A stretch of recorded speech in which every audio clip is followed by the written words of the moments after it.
Welcome to Samba Samba. Enjoy the video. You start by making the file predictable. Confirm headers, remove merged cells, and normalize dates and numbers so the site can read them. Once done, export a working copy as CSV UTF-8 if the site prefers plain text, or keep XLSX when the uploader supports it.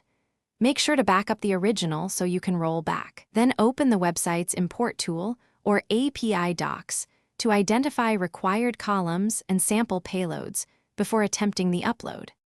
You now map columns to the site's fields, match names, formats, and required flags. Use a staging environment or the uploader's dry run mode to surface parsing errors without changing live data.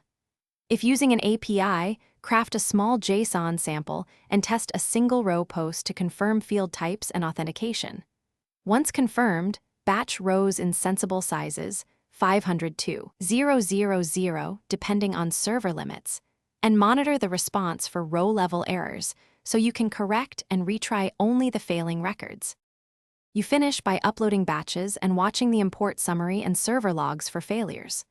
Once a batch completes, spot-check records on the site to verify field mapping and formatting, confirm unique keys and relationships are intact.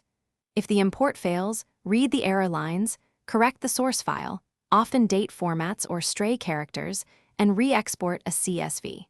Make sure to retry only the failed rows to avoid duplicates, and consider adding simple validation scripts to automate these checks next time. Thanks for watching. Consider subscribing if we helped you.